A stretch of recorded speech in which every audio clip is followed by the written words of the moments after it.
Fala pessoal, sejam bem-vindos para mais uma aula. Nessa a gente vai estudar as formas de tributação, o regime de tributação. Olha só, o regime de tributação ele refere-se ao conjunto de leis que determina como as empresas elas devem calcular e pagar os seus tributos ao governo.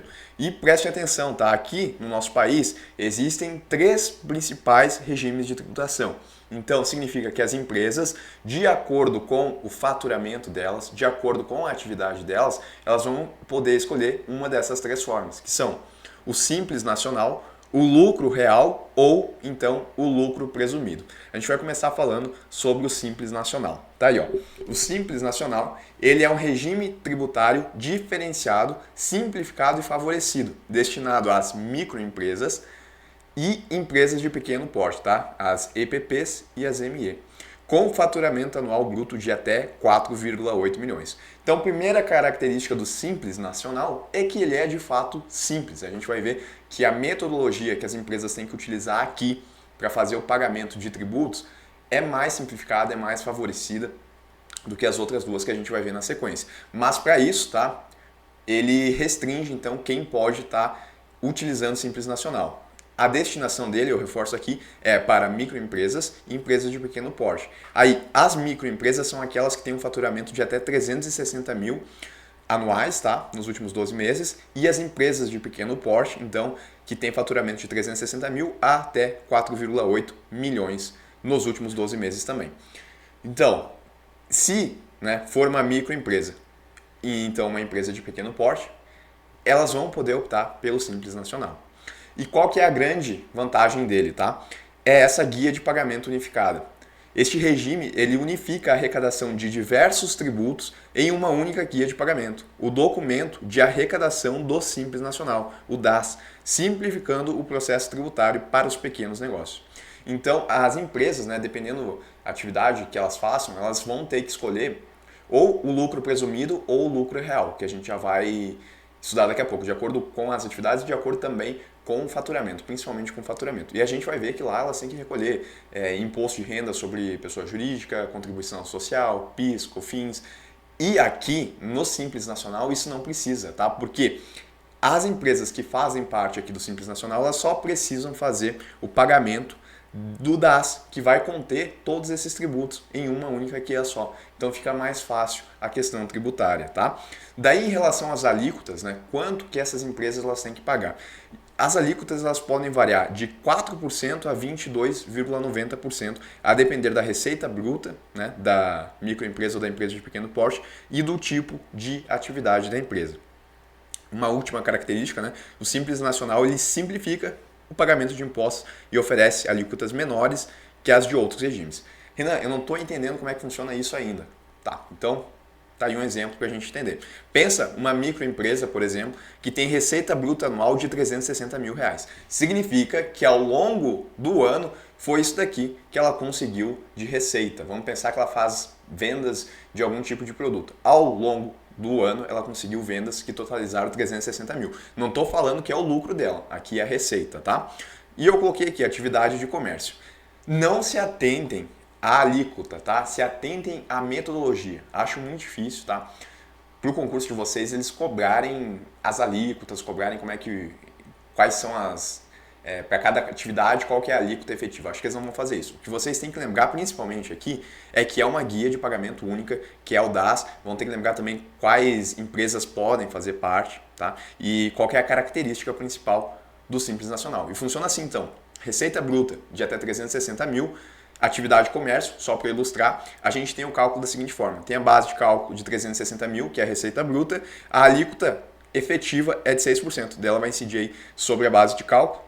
E a gente vai ter o total de imposto devido. Tá vendo que é uma única alíquota? Sim. E como é que as empresas que fazem parte do Simples Nacional vão fazer o pagamento? Através do DAS.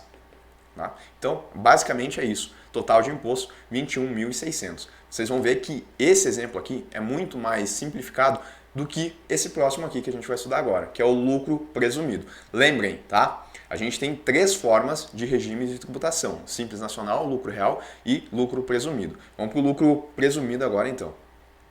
Ele é um regime tributário destinado para empresas que faturam até 78 milhões anualmente. Opa, subiu a renda. Antes era no máximo, né, até 4,8 milhões se a empresa ela fosse uma empresa de pequeno porte. É uma forma de tributação simplificada, ela ainda é, porque o lucro real ele é um pouquinho diferente, para estabelecer a base de cálculo dos tributos. Então, destinação, empresas que faturam até 78 milhões anualmente. E como é que funciona isso daqui? Funciona da seguinte forma, tá? A lei, ela prevê o lucro para empresas que fazem determinado tipo de atividade. Por isso o nome lucro presumido. Ainda não entendi, olha só.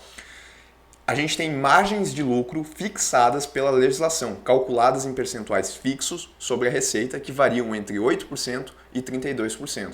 Então é como se o governo ele dissesse assim, se tu é do comércio, eu já estou te dizendo, para fins de cálculo de imposto de renda, que a tua alíquota, que o teu lucro é de 10% em cima da tua receita, que teu lucro é de 20% em cima da tua receita.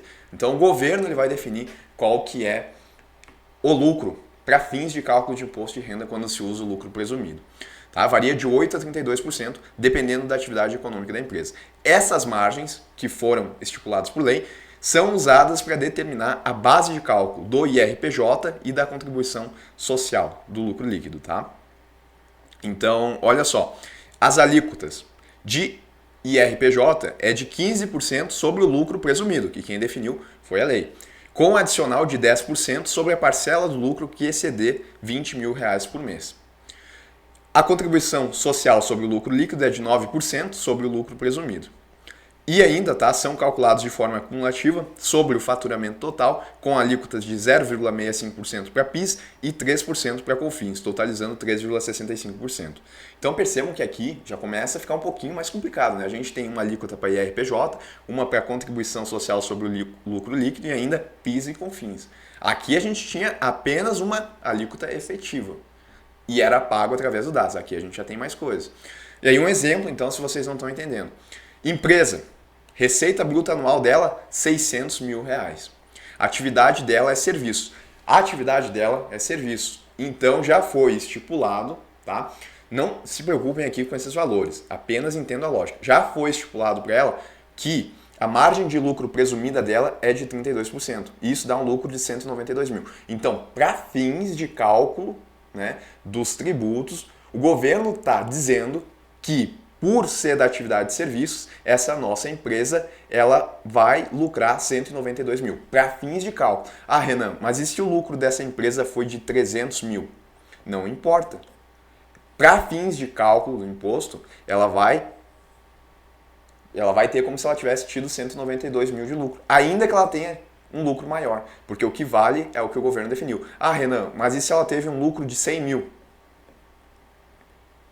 Não importa. A lei está falando, né, 32%. Daí a gente vai ver que talvez faça mais sentido ela utilizar o lucro real, que é a próxima modalidade ali que a gente vai ver. Mas, detalhe, aqui no lucro presumido é o que a lei estabeleceu. Se ela recebe a mais do que a lei está colocando, melhor para ela, porque ela vai pagar um imposto sobre um valor menor. Agora, se ela recebe menos do que essa faixa estabelecida pelo governo, aí ruim para ela, porque ela vai pagar mais imposto. Então, o governo definiu 192 mil de lucro para essa empresa devido à atividade que ela faz. E aí está o cálculo, tá? Realmente não é uma coisa muito simples. Base de cálculo, 192 mil, que aqui a gente vai olhar o lucro presumido. IRPJ devido, né? 15%, 28 mil. Não tem aquele adicional de 10% porque não excedeu 20 mil reais mensais, tá? Que daria de lucro, tá? Teria que ter dado de lucro presumido, teria que dar, por exemplo, 250 mil. Daí teria excedido sobre o que excedeu, a gente ainda teria 10%. Mas percebam, né, que quando a gente faz os 24 mil aí, aliás, os 20 mil, né, em 12 meses, daria 240 mil. E o lucro presumido dela foi 192 mil. Então, ainda não excedeu esses 20 mil mensais que dá 240 mil no ano. Então, não tem essa parcelinha aqui de adicional do que exceder os 20 mil por mês, né? Ou, vou colocar aqui, para ficar mais fácil, 240k no ano. Então, voltando, não tem a parcela adicional, a gente tem os 15% de IRPJ devido. Tem contribuição social de 9%, em cima também sobre o lucro, dá 17.280. PIS devido, 0,65, 3.900, daí é sobre o faturamento, tá? COFINS também sobre o faturamento, 3%. Lembra que a soma dos dois dá 3,65. A gente tem esses dois aí, dá um total de impostos, né, somando isso, de 67.980. Não se atentem aos valores. Eu quero que vocês entendam a lógica. Percebam aqui quais são os pontos importantes. Que no lucro presumido, quem definiu o lucro foi a lei, com base na atividade que essa empresa ela presta. E daí, com base nisso, né, foram calculados aí as tributações. Lembrem da alíquota de 15% mais 10% de IRPJ, se exceder 20 mil por mês ou 240 mil no ano. Tá? E lembrem que também tem a contribuição social em 9%. Acho que isso é o mais importante aqui, tá? E lembrar principalmente, né, da destinação, que são empresas aí que faturam até 78 milhões. E daí a gente ainda tem a possibilidade do lucro real. Como é que funciona, tá? É um regime tributário no qual a apuração dos impostos devidos pela empresa é baseada no seu lucro líquido real. Não é a lei que vai definir. Aqui é de fato qual que é o lucro das empresas. Ou seja, na diferença entre todas as receitas e todos os custos e despesas, ajustados por adições, exclusões ou compensações permitidas pela legislação fiscal. Aqui é mais complexo, é mais burocrático, tá? As outras duas formas, elas eram simplificadas e o Simples Nacional ainda mais. Destinação, então. A modalidade de regime de tributação por lucro real é obrigatório para as empresas com receitas superiores a 78 milhões no ano. Também é obrigatório para instituições financeiras e empresas que se beneficiam de incentivos fiscais e voluntário para outras... e que se beneficiam de incentivos fiscais. Então, é obrigatório e voluntário para outras empresas que não estão obrigadas. Então, por exemplo, né, uma empresa aqui que, no nosso exemplo, teve um lucro de 130 mil, faz mais sentido para ela adotar o lucro real do que adotar o lucro presumido, porque aqui ela vai ter que pagar sobre 192 mil, enquanto que no lucro real ela vai ter que pagar sobre 130 mil. Tá? Mas é um exemplo aí, né, que eu estou colocando para vocês apenas. Vantagens. Qual que é a vantagem do lucro real? Exatamente essa, uma vantagem é exatamente essa que eu falei para vocês. Possibilidade de pagar impostos apenas sobre o lucro efetivamente realizado, considerando todas as despesas operacionais permitidas por lei. Isso pode resultar em uma carga tributária menor para empresas com altos custos operacionais ou que apresentam prejuízos em determinados períodos. Então, por exemplo, vamos supor que a empresa ela ficou no negativo aí durante um tempo. Se ela estiver no lucro presumido, ela ainda vai ter que pagar imposto, porque a gente olha o lucro presumido. Não tem essa possibilidade aqui dela ter prejuízo. Ela, segundo a lei, vai calcular lá o lucro presumido e ela vai ter que pagar imposto. Agora, no lucro real, se não teve lucro real, ela não teve prejuízo, ela não vai ter que pagar. Perfeito? Então, para essas empresas é melhor o lucro real. E as desvantagens? Maior complexidade na apuração dos impostos, a necessidade de uma contabilidade muito precisa e o custo potencialmente maior com a gestão fiscal. Tá? Alíquotas, 15% para IRPJ e 9% para a contribuição social. PIS e COFINS são calculados de forma não cumulativa, com alíquotas de 1,65% para PIS e 7,6% para COFINS. Tá? O exemplo segue mais ou menos essa lógica aqui. A diferença é que aqui a gente não tem o lucro presumido. Tá? Aqui a gente tem o lucro efetivo da empresa, considerando todos os custos e despesas e mais o que a lei ela permite lá de dedução. Então, esse é mais complexo, mas lembrem que ele pode ser adotado por empresas que queiram aceitar ele, né? Diferente daqui, no lucro presumido, se a empresa fatura 100 milhões no ano, ela necessariamente ela vai ter que estar no lucro real, daí ela não pode escolher o lucro presumido, é só empresas que estejam até 78 milhões aqui que vão poder fazer parte do lucro presumido. Pessoal, não tem muitas questões que a gente consiga aproveitar desse tema, tá? Porque é muito complexo. É mais a parte de tributação.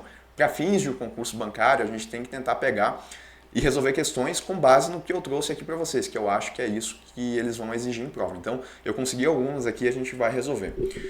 Nesse tipo de regime, há uma forma de tributação simplificada para estabelecer a base de cálculo do Imposto de Renda de Pessoa Jurídica, IRPJ, e a Contribuição Social sobre o Lucro Líquido, o CSLL, das empresas. Para os dois impostos, as alíquotas podem variar conforme a atividade exercida, sendo de 8% para atividades que envolvam indústria e comércio e de 32% nos casos de prestação de serviços. Pode ser a escolha de empresas que faturam até 78 milhões por ano, além de também ser indicado para aquelas com lucro elevado. Pode ser um regime benéfico para empresas que tenham margens de lucro acima da presunção, poucos custos operacionais e uma folha de pagamento baixa. Então, olha as características, né? E ainda falou dos 8% até os 32%. E falou, né, que é um regime de forma simplificada e que empresas faturam até 78 milhões por ano. Mas o mais importante, aqui já fica óbvio, né, que a resposta é o lucro presumido. Mas eu acho que o mais importante que vocês têm que levar dessa questão é essa partezinha aqui que ele fala, que é benéfico para empresas que tenham margens de lucro acima da presunção, porque o lucro é presumido, né? E é o que eu mostrei para vocês. Se a empresa ela tem uma margem de lucro acima do que a lei previu, significa que ela está se beneficiando, porque ela está pagando imposto menor do que efetivamente ela está tendo de lucro. Essa característica eu acho importante vocês lembrarem, tá? A opção pela sistemática do lucro presumido só pode ser exercida pelas empresas cuja receita bruta no ano calendário anterior tenha sido igual ou inferior a, pela opção de sistemática do lucro presumido. Então, empresas que tenham receita bruta no ano calendário de até 78 milhões. Tranquilo, né? E essa parte importante do planejamento tributário consiste na definição do regime de tributação que é mais vantajoso para a organização no que se refere à economia de tributos. Considere uma empresa cuja previsão de faturamento no ano calendário é de 100 milhões de reais, mas que, em razão de um expressivo aumento dos custos, deverá registrar prejuízo no ano fiscal.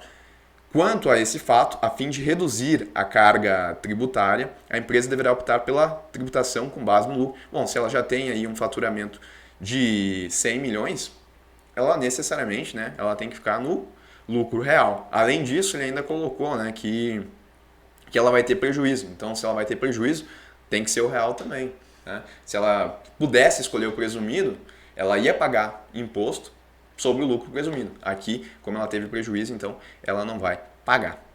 Bom, pessoal, assim então, tá? A gente encerra essa nossa aula.